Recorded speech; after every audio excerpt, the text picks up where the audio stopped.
तो चलिए शुरू करते हैं आज का सेशन नंबर 33 और देखते हैं कुछ इंपॉर्टेंट क्वेश्चन विद फैक्ट के साथ।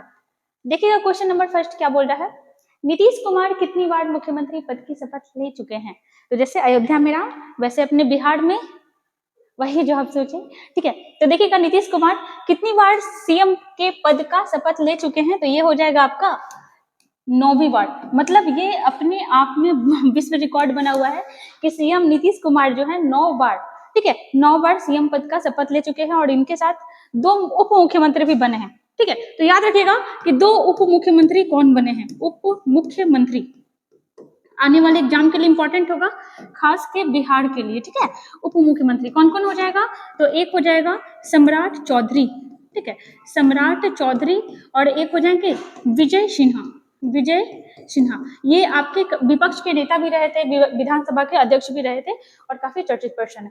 अब देखिएगा यहाँ पे अगर बात करें नीतीश कुमार के बारे में, तो नीतीश कुमार का राजनीतिक करियर बहुत पुराना है। केंद्रीय मंत्री भी रहे हैं, रेल मंत्री भी रहे हैं, बिहार के आपके बहुत बार सीएम भी रह चुके हैं। देखिएगा अगर एक बार चर्चा करें इनके बारे में, तो 1999 के टाइम में ये रेल मंत्री थे, ठीक है, रेल मंत्री थे। और रेल हादसा हुआ था पश्चिम बंगाल के साइड में, 280 प्लस लोग मारे गए थे, कितने लोग घायल हो गए थे। और उस समय नैतिकता का उदाहरण देते हुए ये क्या किए थे, तो सीएम के पद से रिजाइन दे दिए थे, मतलब उस पद को छोड़ दिए थे, इस बात के ग्लानि के साथ कि हम रेल मंत्री हैं और रेल मंत्री रहते हुए ऐसा हादसा हो गया। आपको याद होगा ऐसा कोई प्रधानमंत्री भी किए थे, कौन किए थे, वो भी उस समय रेल मंत्री थे, लाल बहादुर शास्त्री जी, वो भी ऐसा किए थे। तो नीतीश कुमार इतना कुछ नैतिकता का सोच रखते थे, आज के टाइम में पता नहीं उनको क्या हुआ है, कभी बीजेपी के साथ जा रहे हैं तो कभी आपके आरजेडी के साथ, कभी कुछ कर रहे हैं कभी कुछ कर रहे हैं, ठीक है। और यही सब कारण रहा है कि भारत में राजनीतिक सत्ता एक सही ढंग से नहीं चल रहा है। बिहार अत्यंत पिछड़ा, बीमारू राज्य में, आप नाम सुने होंगे बीमारू राज्य, बीमारू राज्य में बी जो है किसको इंडिकेट करता है, तो अपने बिहार को। तो बीमारू राज्य में, अति पिछड़े राज्य में बिहार काउंट होते आ रहा है बहुत सालों से। जैसे यहाँ पे अगर देखिएगा कि आखिर ऐसा हो क्यों रहा है, तो अगर बिहार के राजनीति में देखें, बिहार के विधानसभा में देखें या फिर बिहार के विधानमंडल में देखें, तो विधानसभा में टोटल कितने सीट है, 243। और आपको पता है कि विधानसभा का ही जो अध्यक्ष होता है, विधानसभा में ही जो बहुमत दल का जो नेता होता है वो कौन बनता है, तो वो बनता है आपका मुख्यमंत्री। वैसे एक चीज और याद रखिएगा कि नीतीश कुमार बिहार विधान परिषद से चुने गए, ना कि विधानसभा से। अब 243 सीट है बिहार विधानसभा का, अब इसमें सीएम बनने के लिए लगभग कितना चाहिए, तो इसका आधा, मतलब 122 हो जाएगा ना, हाँ 122 सीट चाहिए आपका सरकार बनाने के लिए। यहाँ पे देखिएगा कि जो नीतीश का सरकार है, नीतीश का जो पार्टी है, इसके पास कितना सीट है, तो देखिएगा इसके पास कितना सीट है। अगर बात करें तो ये देखिएगा आरजेडी, आरजेडी किसका पार्टी है, तो ये है पार्टी लालू का। जैसे बिहार में कभी जनता दल का सरकार हुआ करता था, जनता दल आगे जाके 2 भाग में बट गया, एक बटा आरजेडी जिसको हम लोग बोलते हैं राष्ट्रीय जनता दल, और एक बटा JDU Janata Dal United. RJD का जो मुखिया है या फिर आरजेडी का प्रमुख नेता कह सकते हो वो लालू यादव है, और जदयू का कौन है, तो ये है आपके नीतीश कुमार। अब नीतीश कुमार क्या करते हैं, कभी लालू के आरजेडी के साथ जुड़ते हैं, कभी बीजेपी के साथ जुड़ते हैं और अपना एक अलायंस बना लेते हैं एनडीए। तो अभी बिहार में क्या हुआ है, आरजेडी के पास 79 सीट है। कितना सीट है आरजेडी के पास, 79, ठीक है। और आपसे पूछेगा कि बीजेपी में, तो बीजेपी का कितना सीट है, तो ये है आपका 78, ये है बीजेपी का और ये है आरजेडी का। नीतीश बाबा के पास कितना है, तो इनके पास से देखिएगा कितना, 45। अब देखो क्या है, सरकार बनाने के लिए कम से कम कितना सीट चाहिए, 122, मतलब 122, और तीनों में से किसी को 122 नहीं मिला है, छोटा मोटा और भी पार्टी है जिसमें हम लोग बड़ा बड़ा लेके चल रहे हैं। अब क्या करते हैं नीतीश कुमार, जो जदयू वाले हैं वो कभी इसमें जुड़ते हैं और कभी इसमें जुड़ते हैं, और यही धनमन बहुत दिनों से हो रहा है, कभी इसके साथ कभी इसके साथ।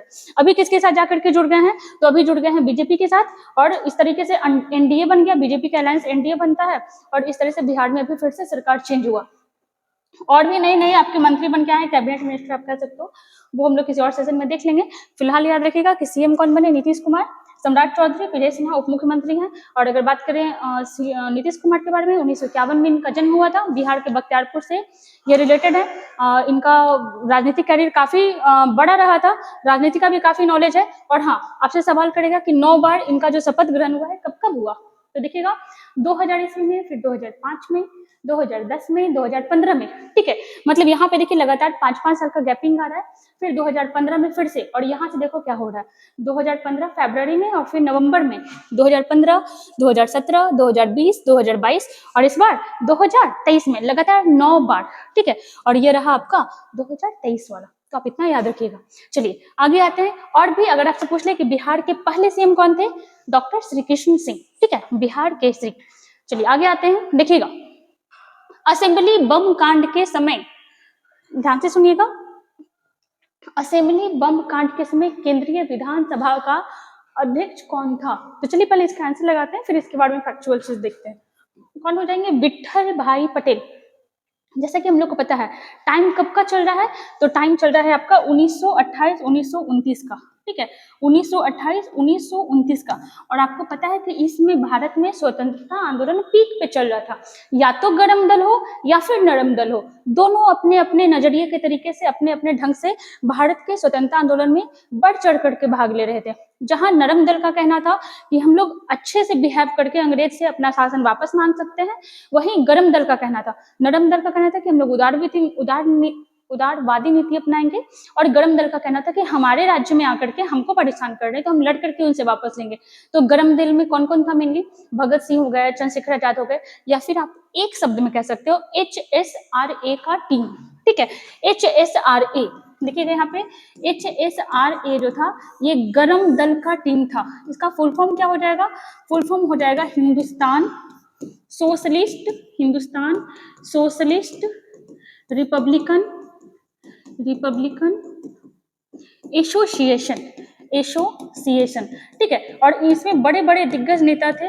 दिग्गज नेता से बढ़िया होगा कि आप क्रांतिकारी कहो इनको। भगत सिंह थे, बटुकेश्वर दत्त थे, चंद्रशेखर आजाद थे, सब बड़े बड़े लोग इसमें थे, HSRA की टीम में थे। अब देखो क्या हुआ, यहाँ पे अपडेट देख रहे हो 8 अप्रैल 1929 को, ठीक है, कब? 8 अप्रैल 1929 को क्या हुआ था? भगत सिंह और बटुकेश्वर दत्त ने मिलकर क्या किया था? तो दिल्ली की सेंट्रल असेंबली में बम फेंका था। बम क्या किसी को मारने के लिए था? क्या इन लोग ऐसा सोच रहे थे कि हम लोग को सबको मार देना? जी नहीं। जो केंद्रीय असेंबली भवन में जो बम फेंका गया था वो बस धुआं करने वाला बम था, उससे किसी को थोड़ा खरोंच भी नहीं आ सकता था। हाँ, लेकिन थोड़ा बहुत खरोंच आया था। उसका रीजन था कि जैसे ही असेंबली में बम फेंका गया तो लोग डर गए कि कौन सा बम है या फिर हार्मफुल होगा नहीं होगा, तो लोग भागा भागी करने लगे, उससे कुछ लोग इंजर्ड हो गए। अब ये बम क्यों फेंका गया था? इसलिए फेंका गया था क्योंकि ब्रिटिश सरकार के द्वारा 2 कानून आ रहे थे। कौन से 2 कानून आ रहे थे? तो देखिएगा, पहला कानून जो आ रहा था इसका नाम था पब्लिक सेफ्टी बिल, ठीक है, पब्लिक सेफ्टी बिल, ठीक है। ये नाम लग रहा है पब्लिक सेफ्टी बिल, लेकिन ये बिल उनके खुद के लिए आ रहा था। दूसरा क्या था? तो एक और था ट्रेड डिस्प्यूट बिल, ठीक है, ट्रेड डिस्प्यूट बिल, ठीक है, ये था।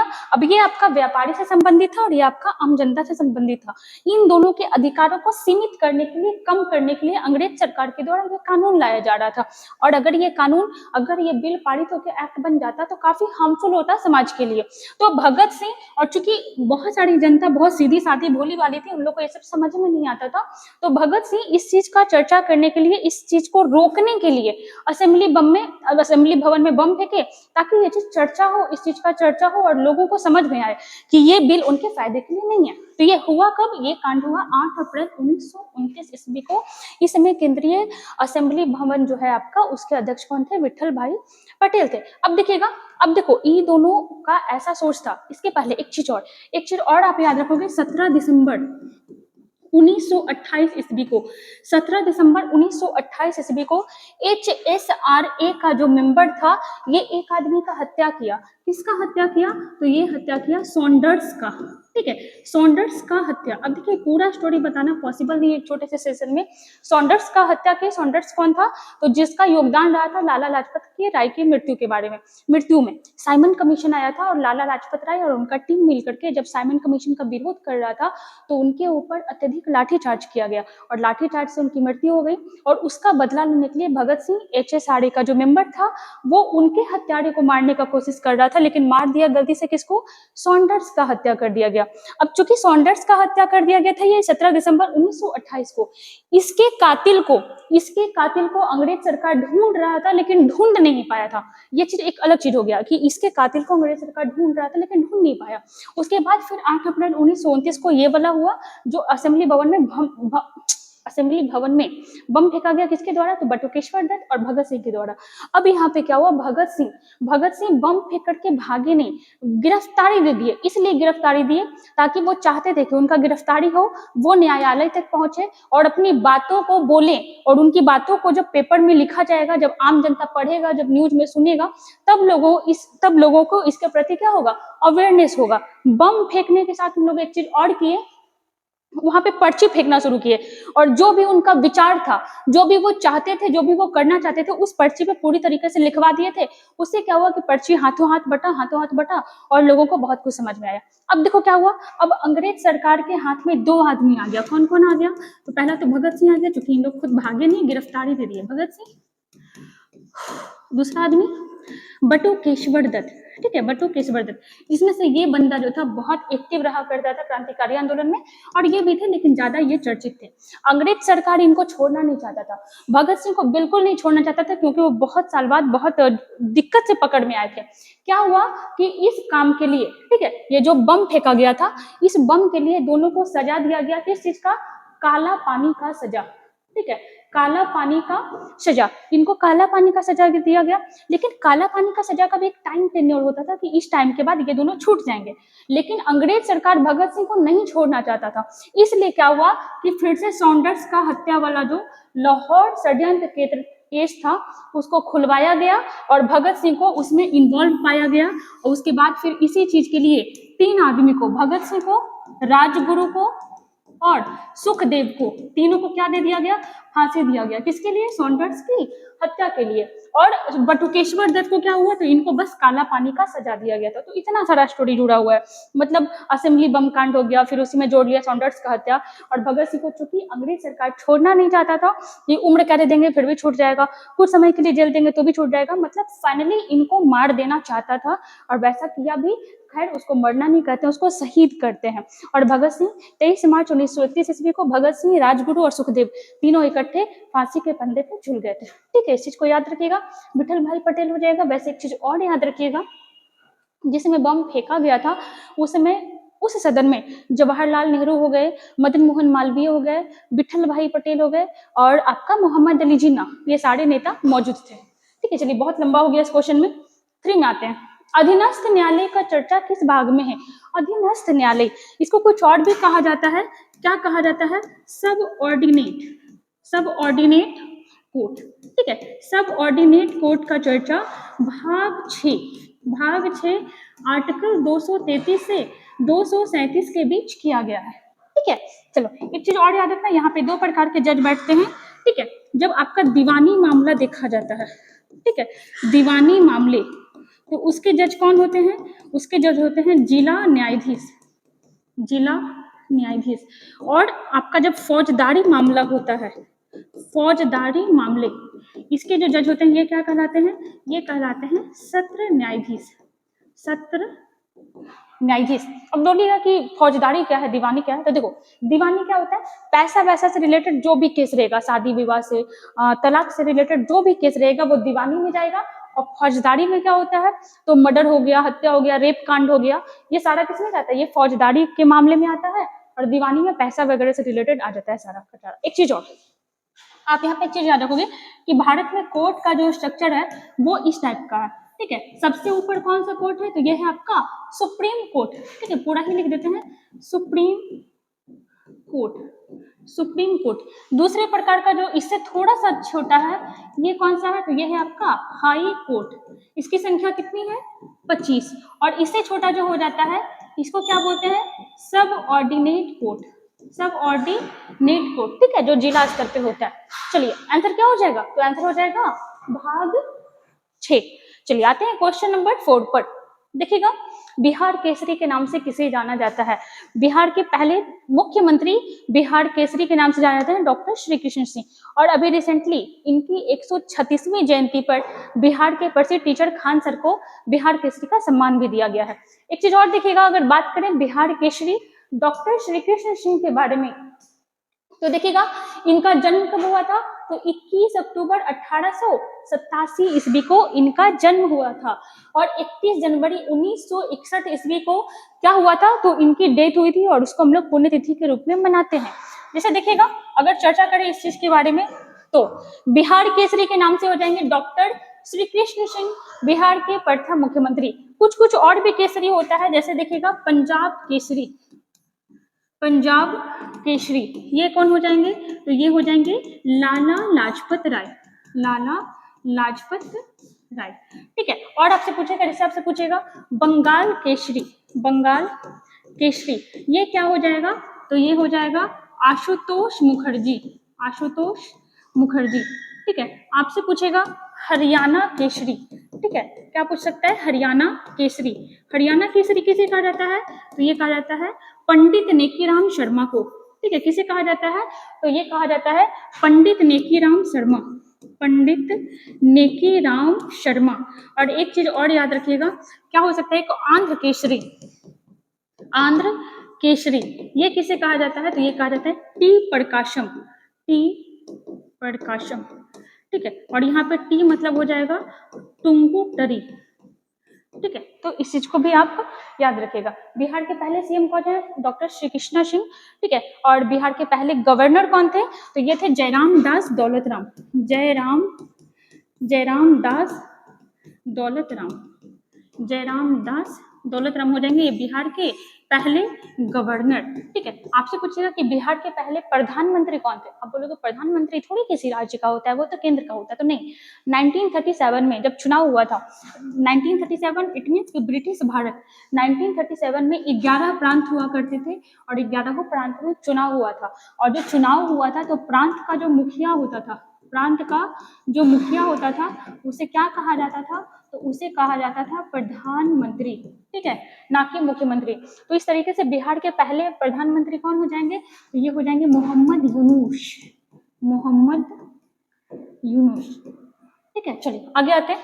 क्वेश्चन नंबर 5, मद्रास का नाम तमिलनाडु कब किया गया था। मद्रास का नाम आज के टाइम में किस नाम से जाना जाता है, तमिलनाडु, जो भारत का सर्वाधिक दक्षिणी राज्य है। ठीक है, सबसे दूर दक्षिणी भाग में तमिलनाडु है, और प्रॉपर एरिया पूछ लेगा तो कन्याकुमारी, उसी को केप केमोरिन कहा जाता है, वही हो जाएगा भारत का सबसे दक्षिणी पॉइंट।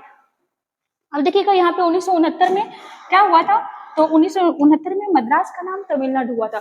1969 में किसी एक बड़ी चीज का भी स्थापना हुआ था, किसका हुआ था, इसरो का। ठीक है, इसरो का स्थापना भी 15 अगस्त 1969 को हुआ था।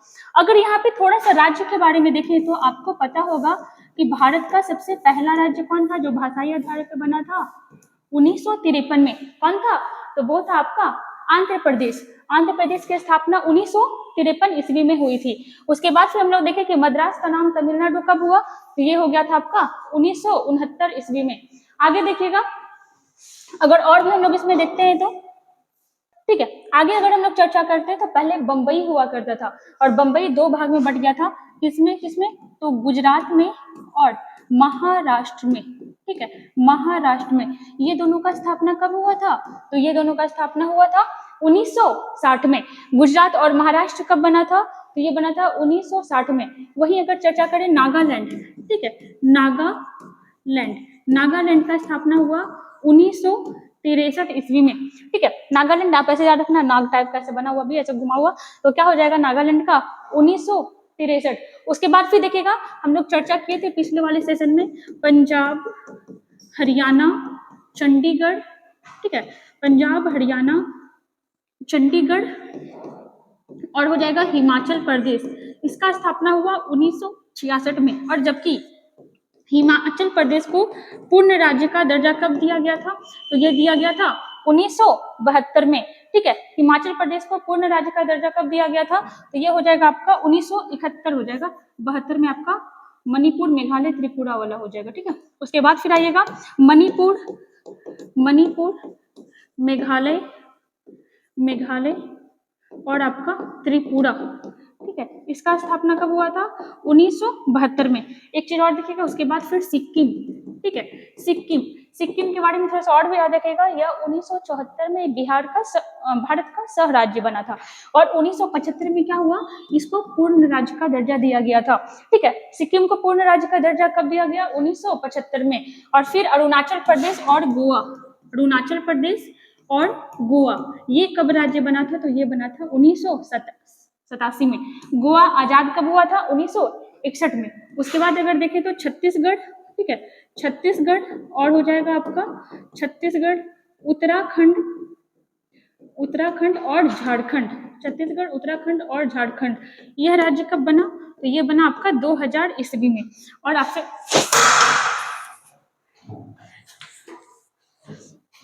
बहुत जोर से फेंका गया।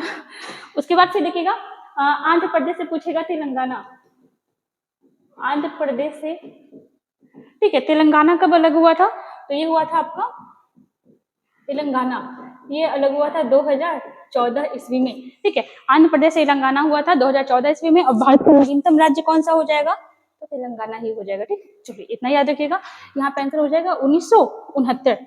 चलिए आगे देखते हैं क्वेश्चन नंबर 6 में। किस पंचवर्षीय योजना का उद्देश्य गरीबी उन्मूलन तथा आत्मनिर्भरता की प्राप्ति थी? क्वेश्चन एज इट इज बन जाता है। तो ये हो जाएगा आपका 5वीं पंचवर्षीय योजना। पंचवर्षीय योजना क्या होता था? तो जवाहरलाल नेहरू के टाइम में योजना आयोग की स्थापना की गई थी। और उसमें क्या होता था? उसमें यह होता था कि जिसका भी सरकार आएगा, 5 साल के लिए सरकार बनता है, हम लोग को पता है। तो जिसका भी सरकार आएगा वो अगले 5 सालों में क्या काम करने वाला है वो निर्धारित हो जाता है पंचवर्षीय योजना में कि आपको 5 साल में इतना काम करना होगा। तो योजना आयोग कब स्थापना हुआ था? 1950 में। उसके बाद फिर देखिएगा टोटल 12 पंचवर्षीय योजना काम किया है, टोटल 12 पंचवर्षीय योजना काम किया है, ठीक है। जो पहला वाला था, ठीक है, जो पहला वाला था यह कब से कब तक था? 1951 से 56 के बीच, ठीक है।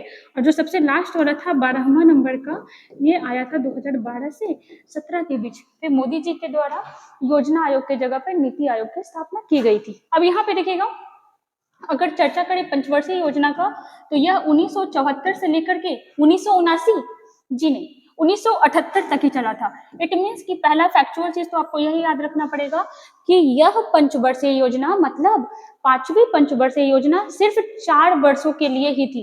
कितने वर्षों के लिए? तो सिर्फ 4 वर्षों के लिए, सिर्फ 4 वर्षों के लिए थी, ठीक है। तो 4 वर्ष के लिए मतलब 1 साल पहले क्यों खत्म कर दिया गया? तो जैसा कि हम लोग पता है कि 1966 से 1977 इंदिरा गांधी का सरकार था। और फिर उसके बाद फिर दोबारा उनका कब आया था? तो 80 से 84 के बीच आया था, ठीक है। उसके बाद फिर दोबारा 80 से 84 के बीच इनका शासन आया था। और ये किस पार्टी से थी? कांग्रेस पार्टी से थी। तो बीच में कुछ समय के लिए किसका शासन आया था? तो बीजेपी का आया था, जनता पार्टी का, ठीक है। जनता पार्टी हो जाएगा, जनता पार्टी का सरकार आया था। तो जनता पार्टी के द्वारा 1 साल पहले ही खत्म कर दिया गया, 1 साल पहले ही खत्म कर दिया गया, ठीक है। यहाँ पर इस योजना में 20 सूत्री कार्यक्रम शुरू किए गए थे, 20 सूत्री कार्यक्रम, ठीक है। और काम के बदले अनाज, इस चीज का प्रावधान किस पंचवर्षीय योजना में आया था? तो ये भी हो जाएगा आपका 5वीं पंचवर्षीय योजना में, ठीक है। चलिए आगे आते हैं क्वेश्चन नंबर 7 पर। देखिएगा, कीटाणुनाशक के रूप में इनमें से किसका प्रयोग होता है? तो अगर बात करें कीटाणुनाशक के रूप में, तो देखिए क्या हो जाएगा? आयोडीन। आयोडीन का यूज कीटाणुनाशक के रूप में होता है। अगर और भी देखें तो आयोडीन का यूज जो है यह रंग बनाने में, ठीक है, रंग बनाने में, टिंचर आयोडीन बनाने में इसका यूज होता है। और एक तो हम लोग देखें कि कीटाणुनाशक के रूप में होता है। अगर बात करें कि अपने बॉडी में जब आयोडीन की कमी होती है तो कौन सा रोग होता है? तो ये हो जाता है घेंघा रोग, ठीक है। घेंघा रोग। हम लोग को आयोडीन किससे मिलता है? तो नमक से मिलता है, ठीक है। लेकिन आप एक चीज याद रखिएगा कि नमक में आयोडीन नहीं होता है। तो क्या मिलाया जाता है नमक में? नमक में एक लेमिनेरिया नामक घास मिलाया जाता है, लेमिनेरिया, ठीक है। और लेमोनेरिया नामक जो घास होता है, ठीक है, इसमें क्या होता है? तो इसमें आयोडीन की मात्रा बहुत ज्यादा होती है। और ये एक प्रकार का घास में शैवाल टाइप का स्ट्रक्चर होता है। और इसको नमक में मिला करके नमक को आयोडीन युक्त बनाया। देखिए आप सुनते होंगे आयोडीन युक्त नमक खाइए, मतलब वैसा नमक खाइए जिसमें आयोडीन मिला हुआ है। नमक वैसे क्या होता है? तो नमक में होता है आपका सोडियम होता है और क्लोरीन होता है, इसलिए हम लोग उसको क्या बोलते हैं? NaCl। चलिए क्वेश्चन नंबर 8 में आते हैं। दुनिया का सबसे बड़ा क्रिकेट स्टेडियम किस देश में है और कहाँ होगा? अपने देश में है, भारत में। दुनिया का सबसे बड़ा क्रिकेट स्टेडियम कहाँ है? तो अपने भारत में है। इसको क्या कहा जाता था पहले? मोटेरा स्टेडियम, बट अभी इसका नाम क्या हो गया? अभी नाम हो गया है नरेंद्र मोदी स्टेडियम। ठीक है, कहाँ है? तो ये है अपना गुजरात में। ठीक है, गुजरात में भी आपसे प्रॉपर जगह पूछ लेगा तो ये हो जाएगा अहमदाबाद में। ठीक है, आपसे पूछेगा दुनिया का दूसरा सबसे बड़ा क्रिकेट स्टेडियम, तो ये हो जाएगा मेलबर्न। ठीक है, मेलबर्न क्रिकेट स्टेडियम, और है कहाँ? तो ये है आपका ऑस्ट्रेलिया में, ऑस्ट्रेलिया में। ठीक है, देखो तीसरा, अभी भारत का दूसरा और दुनिया का तीसरा सबसे बड़ा क्रिकेट स्टेडियम राजस्थान के जयपुर में बन रहा है, लेकिन बन रहा है, बना नहीं है। तो अभी तीसरे नंबर पे कौन काउंट होता है? तो ये होता है आपका ईडन गार्डन। ठीक है, और ये कहाँ है ये आप बताइएगा। ठीक है, चलिए ये आप बताइएगा कि ये कहाँ पर है। चलिए आगे आते हैं, आंसर क्या हो जाएगा? तो आंसर हो जाएगा आपका भारत। ये देखो ऑप्शन में पाकिस्तान भी है। चलिए आगे आते हैं, चलिए देखिएगा क्वेश्चन नंबर 9 देखते हैं। बीजक किससे संबंधित पुस्तक है? देखिएगा अगर चर्चा करते हैं हम लोग बीजक के बारे में, तो जो बीजक है इस ये कबीर से, ठीक है, निर्गुण संत से, मतलब कबीर से संबंधित ये पुस्तक है बीजक, जिसके 3 भाग हैं, जिसके 3 भाग हैं। ठीक है, कौन कौन सा? तो एक हो जाएगा रामायणी, एक हो जाएगा सबद, और एक हो जाएगा साखी। ठीक है, बीजक में क्या है? तो बीजक में कबीर के ज्ञान का संकलन है, कबीर के बानियों और कबीर के दोहा का संकलन है। इसको संकलित कौन किया था? तो इसको संकलित किया था धर्मदास द्वारा संकलित, धर्मदास द्वारा संकलित, धर्मदास के द्वारा ये चीज संकलित था। चलिए अगर थोड़ा सा हम लोग कबीर के बारे में चर्चा करते हैं, तो इनका जन्म विवादित है। कहीं आपको 1398 ईस्वी लिखा हुआ मिलेगा, कहीं 1440 भी मिल सकता है, कहीं 1450 मिलता है, क्योंकि इनके रियल माँ बाप का पता नहीं चल पाया था। ठीक है, इनका जो पालन पोषण है, ठीक है, वैसे कहा जाता है कि ये सिकंदर लोदी के समकालीन थे, सिकंदर लोदी के समकालीन थे। ठीक है, इनका जन्म विवादित है, जन्म विवादित है, लेकिन हाँ एरिया इनका पता है, इनका जन्म किस एरिया में हुआ था? काशी में हुआ था। ठीक है, और अगर बात करें मृत्यु के बारे में, तो मृत्यु हुआ था 1518 ईस्वी में, और कहाँ पर हुआ था? तो ये हुआ था मगहर में। ठीक है, इनके जो पालन करने वाले पिता थे उनका क्या नाम था? तो पिता का नाम था नीरू, माता का नाम था नीमा, और पत्नी का नाम था लोई। ठीक है, पत्नी का नाम था लोई। एक चीज याद रखिएगा कि पहले संत थे जो गृहस्थ जीवन जीते हुए संत का लाइफ का पालन किए थे। गृहस्थ जीवन जीते हुए संत के रूप में लाइफ स्पेंड करने वाले पहले व्यक्ति कौन थे?